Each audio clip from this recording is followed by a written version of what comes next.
शांति। 20 सितंबर 2023 प्रातः मुरली ओम शांति। बाप दादा मधुबन। आज बाबा ने सुनाया, मीठे बच्चे, तुम्हें पुरुषार्थ कर एयर कंडीशन की टिकट खरीद करनी है। बाबा कहते, मीठे बच्चे, तुम्हें पुरुषार्थ कर एयर कंडीशन की टिकट खरीद करनी है। एयर कंडीशन टिकट लेना अर्थात माया की गर्म हवा अथवा बार से सेफ रहना। मीठे बच्चे, तुम्हें पुरुषार्थ कर एयर कंडीशन की टिकट खरीद करनी है। एयर कंडीशन टिकट लेना अर्थात माया की गर्म हवा अथवा बार से सेफ रहना। प्रश्न बाबा ने किया, तुम बच्चों को महाविनाश का दुख होगा या नहीं, इसका पाप किस पर चढ़ता है?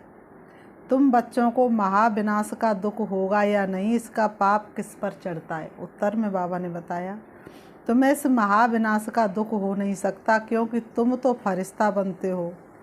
तुमको नॉलेज है कि अब सभी आत्माओं को मच्छरों सदृश वापस घर जाना है।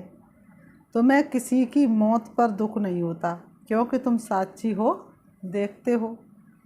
तुम जानते हो आत्मा तो सदा अमर है। इस विनाश का पाप किसी पर भी नहीं लगता। ये तो जैसे लड़ाई का यज्ञ रचा हुआ है, सभी लड़ मरकर घर वापस जाएंगे, ये भी ड्रामा की भावी है। गीत है महफिल में जल उठी समा परवानों के लिए, और प्रीत करी है दुनिया से मर जाने के लिए। ओम शांति। बच्चों ने एक लाइन गीत की सुनी, ये महफिल है किसकी? ज्ञान सागर की, जिसको फिर मनुष्य इंद्र की महफिल कहते हैं, इंद्र सभा। बहुत मनुष्य समझते हैं इंद्र पानी की वर्षा बरसाते हैं। बच्चे समझते ये ज्ञान सागर परम पिता परमात्मा की सभा है। इसमें परवाने बैठे हैं। तुम सभी कौन हो? परवाने। जीते जी इनके बन जाने अर्थात इस दुनिया से मर जाने के लिए, क्योंकि जीव आत्माओं को ये पुरानी दुनिया पसंद नहीं है। बाबा कहते, क्योंकि जीव आत्माओं को ये पुरानी दुनिया पसंद नहीं है। इसमें सब एक दो से लड़ते झगड़ते रहते हैं। घर घर में अशांति फैली हुई है। कहाँ घर घर स्वर्ग था, हर घर प्रतिपावन था, हर घर में कृष्ण जैसा बच्चा था, हर घर में राधा जैसी बाला थी। आज तो हर घर में कौन है? आप सभी अच्छी रीति से इन बातों को समझते हैं। तो अर्थात इस दुनिया से मर जाने के लिए बाप कहते मैं स्वर्ग स्थापन करता हूँ। तो बच्चों में भी नंबरवार है, कोई पुखराज परी, कोई नीलम परी है। नाम तो बहुत है, ये भेंट की हुई है। कोई बच्चे अच्छे सेंसिबल बन औरों की सर्विस में लग जाते। सर्विस पर भी तत्पर कौन होंगे? जो समा पर पूरा फिदा हुए होंगे। ये बहुत बड़ी महफिल है।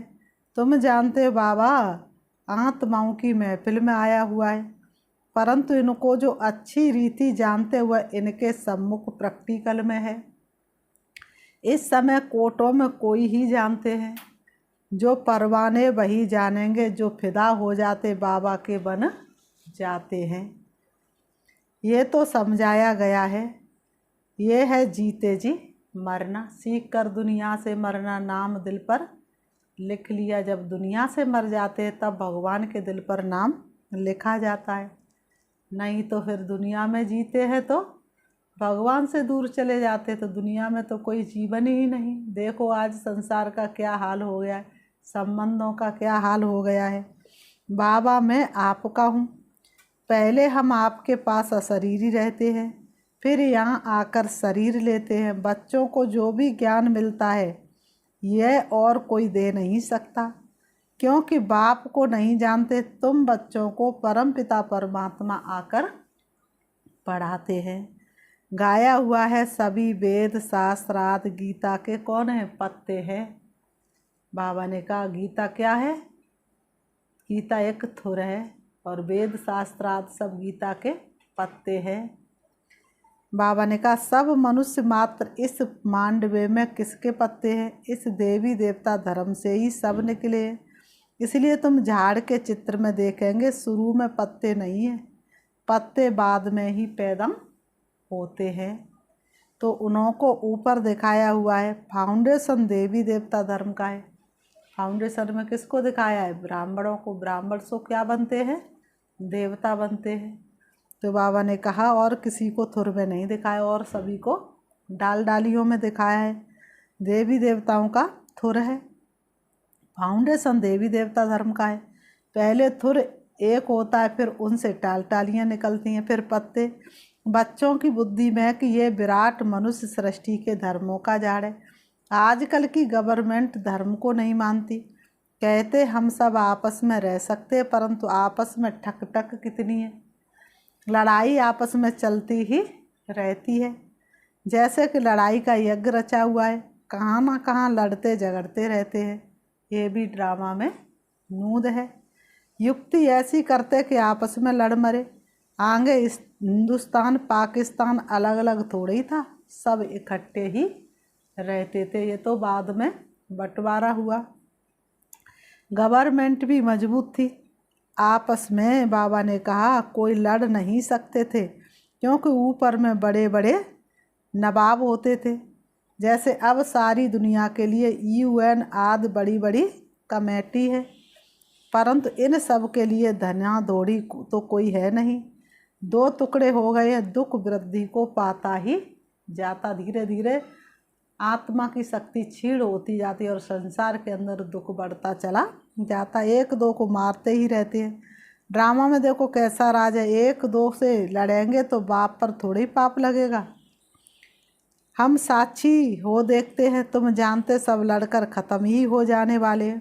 कोई बड़ा आदमी मर जाता है तो 8-10 रोज़ उसके लिए थोड़ा बहुत कार्यक्रम चलता है। बाबा ने कहा हॉलीडे याद करते हैं, तुम्हारे लिए तो कुछ नहीं, तुम तो फरिश्ते बन रहे हो। तुमको विनाश का भी दुख नहीं होता है। विनाश की सीनरियाँ तुम्हारे सामने होगी, लेकिन तुमको कोई दुख नहीं होगा। तुम्हें तो नई दुनिया के सारे नज़ारे आँखों के सामने घूमते रहेंगे। अब तो मच्छरों सदृश मरेंगे, फिर कौन किसको देखेंगे, ये राज तुम बच्चे ही जानते हो।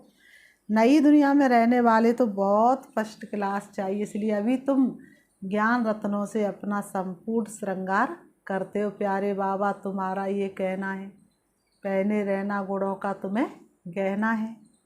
यहाँ कोई मरे तो तुमको थोड़े ही दुख होगा, तुम तो साक्षी हो, देखते हो। इसने जाकर दूसरा शरीर लिया अपना पाठ बजाने के लिए। तुम्हारे में भी सब निश्चय बुद्धि नहीं है। तुम्हारे में भी सब एक जैसे निश्चय बुद्धि नहीं है। ग्रस्त व्यवहार में रहते पाँव से चोटी तक अब खुशी का पारा चढ़ रहा है। फिर कोई का कम, कोई का जास्ती, कोई को फिर पाई का भी नहीं। बाबा ने कहा निश्चय भी सबका एक जैसा नहीं होता है। कोई को कम, कोई को जास्ती, कोई को तो पाई का भी निश्चय नहीं होता है। बाबा ने कहा फिर क्या होता है जब पाई का निश्चय नहीं होता? चलते चलते फिर बुद्धि का योग माया के साथ जुड़ जाता है। तो बाबा कहते कोई को तो पाई का भी नहीं चढ़ता। जैसे आटे में नमक, आटा कितना होता है, नमक कितना थोड़ा होता, फिर भी स्वाद नमक का आता है। उनको फीका ही कहेंगे। मालूम पड़ता है कि किनों को नारायणी नशा चढ़ता है। माता पिता की सर्विस करते हैं, कोई कोई तो दिन रात माता पिता की सर्विस करते। सेवा बा को लगते प्यारे, दिन रात जो सेवा में गुजारे। बनते जो शिव के नैन सितारे, दिन रात जो सेवा में गुजारे। जो दिन रात सेवा में गुजारते हैं ना, तो शिव बाबा के दिल पर चढ़े रहते हैं।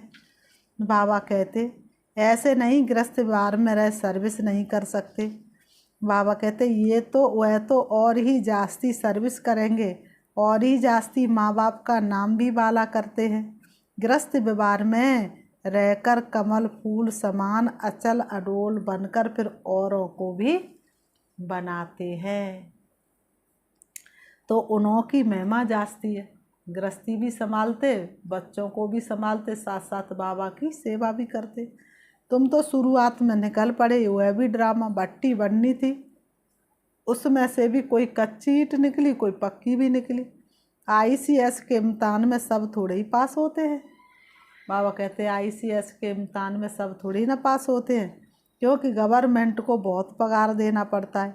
यहाँ भी ऐसे है, बड़ी जायदाद देनी पड़ती है। मुख्य 8 पास होते हैं, फिर 1 से 8 की माला बनती है। 8 तो ऐसे पास विद ऑनर होते, धर्मराज भी उनको नमन करते हैं। फिर 1 से 8 की माला बनती है। थोड़ा सा धर्मराज आंख दिखाते हैं, लेकिन 16,000 1 से 8 तो पुरुषार्थ कर ऊंच पद पाना है। रिजर्व कराया जाता है ना, first class air condition. Air condition में कभी गर्म हवा नहीं लगेगी। तुमको कोई भी इस दुनिया की गर्म हवा अर्थात माया का बार ना लगे, इतना मजबूत होना चाहिए। 8 तो बिल्कुल फर्स्ट क्लास है। फिर 1 से 8 है। नाम भी है महारथी, घोड़े सवार, प्यादे। हर एक समझ सकते हैं कि हम कौन सी टिकट खरीद कर रहे हैं। अपने पुरुषार्थ से हर एक किसी को पता है कि हम कौन सी टिकट खरीद कर रहे हैं। हर एक को टिकट लेनी है। पुरुष को अपनी, स्त्री को अपनी टिकट लेनी है। स्त्री को चांस जाती है, क्योंकि पुरुष जो करते हैं तो उसका आधा हिस्सा स्त्री को मिल जाता है, क्योंकि वह घर में बहुत सारे कामकाज करती है। स्त्री घर में ना हो तो घर ही नरक बन जाए, इसलिए पुरुष का दान पुण्य किया हुआ स्त्री को मिल जाता है। स्त्री जो सौदा करती वह कुछ भी देती है तो उसका हिस्सा पति को नहीं मिलता है, क्योंकि पुरुष तो रचयिता है। पैसे उनके हाथ में रहते हुए जो करेगा उसका हिस्सा स्त्री को मिल जाता। स्वर्ग में तो दोनों मालिक रहते हैं। बच्चा एक होता है, वर्षा भी वह पाता है। कन्या भी अपना हिस्सा कायदे अनुसार ले लेती है। कल्प पहले जो कायदा चला वही चलेगा। वहाँ की रस्म रिवाज का ख्याल नहीं करना चाहिए। बाबा ने बहुत तो साक्षात्कार करा दिया है। कैसे राजधानी ट्रांसफ़र होती है। यहाँ ट्रांसफ़र होती है तो ब्राह्मण गुरुओं आदि को बुलाया जाता है। आगे की रस्म रिवाज बहुत अच्छी थी। जब वानप्रस्थ लेते थे तो बच्चे को बड़े प्रेम से गद्दी पर बिठाते थे। बाबा ने कहा कि अब तुम कारोबार संभालो। अभी तो बिल्कुल बूढ़े हो जाते तो भी छोड़ते नहीं है। कहते ना, व्यक्ति यो बूढ़ा हुआ तृष्णा हुई जवान। आगे बच्चे मातृ स्नेही होते थे, अब तो मातृ द्रोही बन पड़े हैं। माँ की भी चोटी पकड़ बाहर निकाल देते हैं। रामचंद्र कह गए सिया से, ऐसा कलयुग आएगा। तो वो कलयुग सब सामने आ गया ना। इसको कहा जाता धुंधकारी मातृद्रोही। सतयुग में ऐसी बातें नहीं होती। तुमको तो बहुत खुशी होनी चाहिए। महफिल की महसूसता तुमको यहाँ आएगी। यह ज्ञान सागर तो जहाँ होगा वह मेला होगा। नदियों का मेला होता है ना। तुम नदियाँ तो आपस में मिलती रहती हो।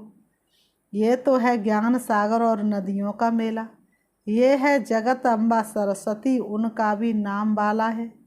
माँ के पास भी कितने मिलने आते थे, क्योंकि उनकी मुरली बहुत अच्छी थी। कितनी सुरीली मुरली थी।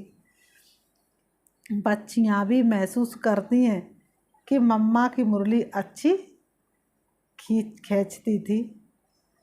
ये है सागर और नदियों की महफिल। बाबा कहती है किसकी महफिल है? सागर और नदियों की महफिल है। महफिल में जल उठी समा परवानों के लिए, तो प्रीत करी है दुनिया से मर जाने के लिए। तो ये महफिल है। और तुम सब समा हो। जब तक दुनिया से नहीं मरे तब तक भगवान से प्रीत कैसे कर सकते हैं। वास्तव में भगवान की याद के लिए क्या करना है?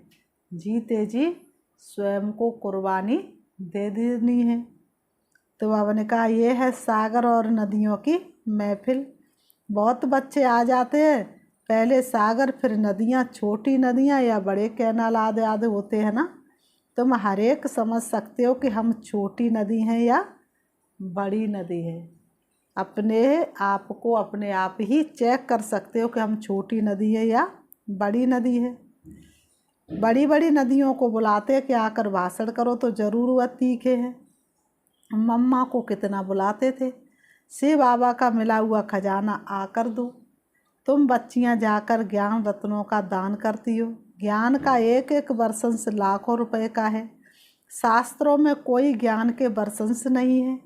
अगर होते तो भारत बहुत साहूकार होता।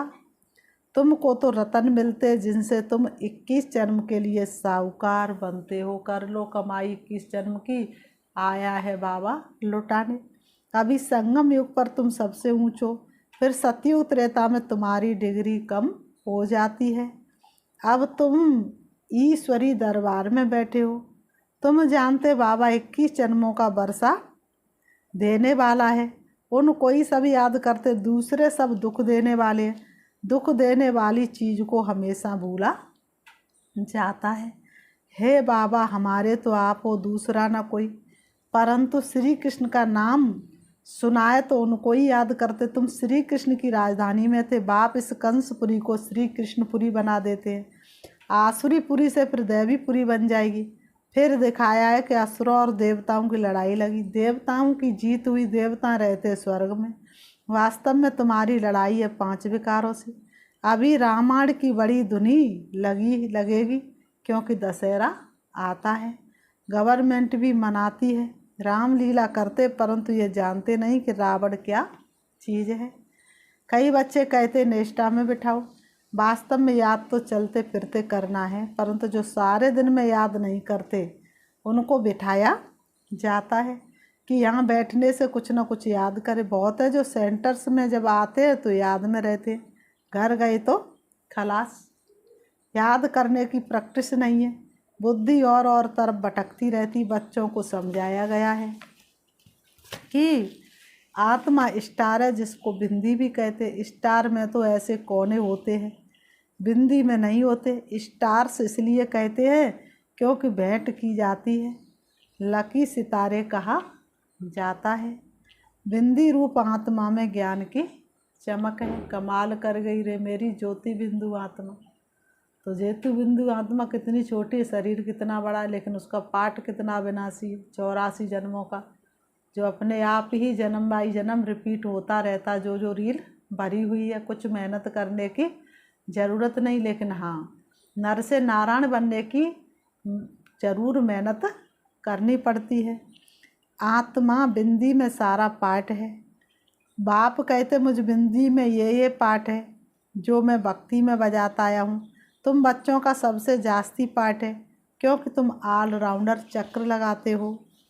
तो चक्रवर्ती राजा भी तुम बनेंगे, दुख हो चाहे सुख हो तुम ही पाते हो। मेरा पाठ तुम्हारे जितना नहीं है। मैं वानप्रस्थ में चला जाता हूँ, सब करके खुद को छिपाया, तो सब करके खुद छिपा लेते हैं खुद को। फिर भक्ति मार्ग में मेरी सर्विस शुरू होती है, याद भी करते हैं। ड्रामानुसार जिस जिस देवता की पूजा करते, साक्षात्कार भी फिर भी मैं कराता हूँ। यह ड्रामा में मेरा पार्ट है। वह समझते हमको इनसे साक्षात्कार होता है, इनमें भी भगवान है। समझते गणेश से साक्षात्कार हुआ तो गणेश में भी परमात्मा है। इससे ही सर्वव्यापी का ज्ञान उठा लिया है। और तुम सब बच्चे कहते हो हम सब बाबा को याद करते, अर्थात सब में बाबा की याद है, तो इससे भी सर्वव्यापी समझ लेते हैं। बाप कहते मेरी याद में भी सब नंबरवार पुरुषार्थ अनुसार रहते हैं। बाप को भी सब एक जैसा याद नहीं करते हैं। जितना जो याद करेंगे उतना विक्रम विनाश होंगे। बाकी आत्मा तो हर एक में अपनी अपनी व्यापक है। मैं कोई बच्चे में भी प्रवेश कर किसका भी कल्याण कर सकता हूँ। सामने वाला समझने वाला बहुत ही समझदार है, होशियार है, और समझाने वाला थोड़ा कमज़ोर है, तो बाबा कहते मैं प्रवेश करके किसी का भी कल्याण कर देता हूँ। परंतु उन्होंने फिर उल्टा अर्थ कर दिया है। ड्रामा में ये भी वह भी नूद है। ड्रामा अनुसार सबको पाठ मिला हुआ है। ये शास्त्रार्थ बनाने का भी ड्रामा में पाठ है। बनाएंगे वही जिन्होंने आगे बनाए थे। गीता सुनाते फिर कल्प बाद ऐसे ही सुनाएंगे। तो अब बच्चों की महफिल में बाप बैठे, जो मुझे जानते मैं उन्हों के बीच में ही शोभता हूँ। बाकी जो जानते ही नहीं उस महफिल में मैं बैठ क्या करेंगे। तुम भाषण आदि करते हो तो बहुत आते हैं, उनकी समा के साथ महफिल नहीं कहेंगे। समा के साथ महफिल तो यहाँ है, कोई फिदा होते हैं फिर और तरफ बुद्धियोग चला जाता है। जब तक संपूर्ण बने बुद्धि जाती है। कर्मातीत अवस्था संपूर्ण निर्विकारी अवस्था अभी नहीं कह सकते, वह अंत में होगी। फिर ये पुराना शरीर छूट जाएगा, ये पुरानी खाल है। आत्मा इन पुरानी कर्मेंद्रियों से काम लेती है। फिर बाबा कहते अच्छा, मीठे मीठे सिखिलते बच्चों प्रति माता पिता बाप दादा का याद प्यार और गुड मॉर्निंग। रूहानी बाप की रूहानी बच्चों को नमस्ते। हम रूहानी बच्चों की रूहानी बाप दादा को याद प्यार और नमस्ते नमस्ते नमस्ते नमस्ते। धारणा के लिए मुख्य सार आज की मुरली से बाबा ने सार समझाया। नंबर 1, शिव बाबा से मिला हुआ खजाना सभी को बांटना है। अविनाशी ज्ञान रत्नों का दान करके 21 जन्मों के लिए साहूकार बनना है। शिव बाबा से मिला हुआ खजाना सभी को बांटना है। अविनाशी ज्ञान रत्नों का दान करके 21 जन्मों के लिए साहूकार बनना है। नंबर 2, अपनी अवस्था अचल अडोल बनानी है। गृहस्थ व्यवहार में रहते भी कमल फूल समान बन बाप का नाम वाला करना है। सर्विस में तत्पर रहना है। वरदान संगम युग के इस नए युग में हर सेकंड नवीनता का अनुभव करने वाले फास्ट पुरुषार्थी भव। संगम युग के इस नए युग में हर सेकंड नवीनता का अनुभव करने वाले फास्ट पुरुषार्थी भव। स्पष्टीकरण है, संगम युग पर सब कुछ नया हो जाता है, इसलिए इसे नया युग भी कहते हैं। इसलिए इसको क्या कहते हैं? नया युग। यहाँ उठना भी नया, बोलना भी नया, चलना भी नया। नया अर्थात अलौकिक। स्मृति में भी नवीनता आ गई, बातें भी नई, मिलना भी नया, देखना भी नया। देखेंगे तो आत्मा, आत्मा को देखेंगे, शरीर को नहीं। सबको क्या देखेंगे? आत्म के रूप में, ब्रकुटी के बीच में चमकते हुए सितारा। भाई भाई की दृष्टि से संपर्क में आएंगे, देख संबंध से नहीं। ऐसे हर सेकंड अपने में नवीनता का अनुभव करना। जो 1 सेकंड पहले अवस्था थी वह दूसरे सेकंड नहीं, उससे आगे हो, इसको ही फास्ट पुरुषार्थी कहा जाता है। स्लोगन, परमात्म प्यार द्वारा जीवन में सदा अतीन्द्रिय सुख व आनंद की अनुभूति करना ही सहज योग है। परमात्म प्यार द्वारा जीवन में सदा अतीन्द्रिय सुख व आनंद की अनुभूति करना ही सहज योग है। अच्छा, ओम शांति। अभी हम बाबा को याद करते हैं, देखेंगे अपने आप को। मैं आत्मा, चमकता हुआ दिव्य सितारा, कल्प पहले वाली वही गोपी, परमात्म प्यार में हमेशा लगन की मगन में रहने वाली, अतीन्द्रिय सुख का अनुभव करने वाली मैं गोपी हूँ। स्वयं भगवान ने मेरा भाग्य का सितारा चमकाया। भाग्य विधाता मेरा हो गया और मुझे क्या चाहिए। अब मैं आत्मा अपने भाग्य की लकीर को जितना लंबा खींचना चाहूँ खींच सकती हूँ। भाग्य की कलम मेरे हाथ में है, भगवान के हाथ में नहीं। मैं आत्मा इस शरीर रूपी वस्त्र से न्यारी होकर के चली जा रही हूँ। सूरज चांद सितारों से पार, सूक्ष्म वतन से ऊपर। अब मैं प्रवेश करती हूँ हल्के सुनहरे लाल रंग के आसमान में, जहाँ चमकता हुआ दिव्य सितारा है वही मेरा शिव बाबा है। जहाँ सूरज चांद सितारों का नहीं प्रकाश नहीं पहुँचता, परमात्म शक्तियों से चारों तरफ प्रकाश ही प्रकाश है। मैं आत्मा उनकी किरणों के नीचे हूँ।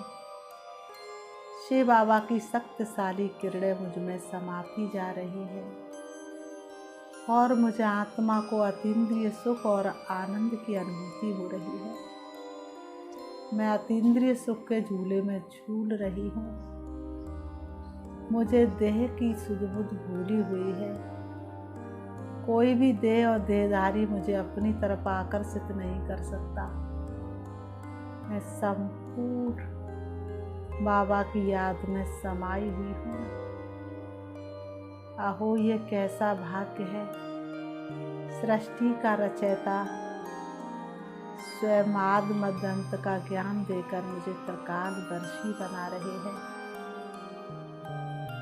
मैं आत्मा सर्व शक्तियों को धारण करके वापस आ रही हूँ परम धाम से नीचे, सूक्ष्म वतन से नीचे, तारागढ़ से भी नीचे, चंद्रमा से भी नीचे मैं आत्मा आ जाती हूँ।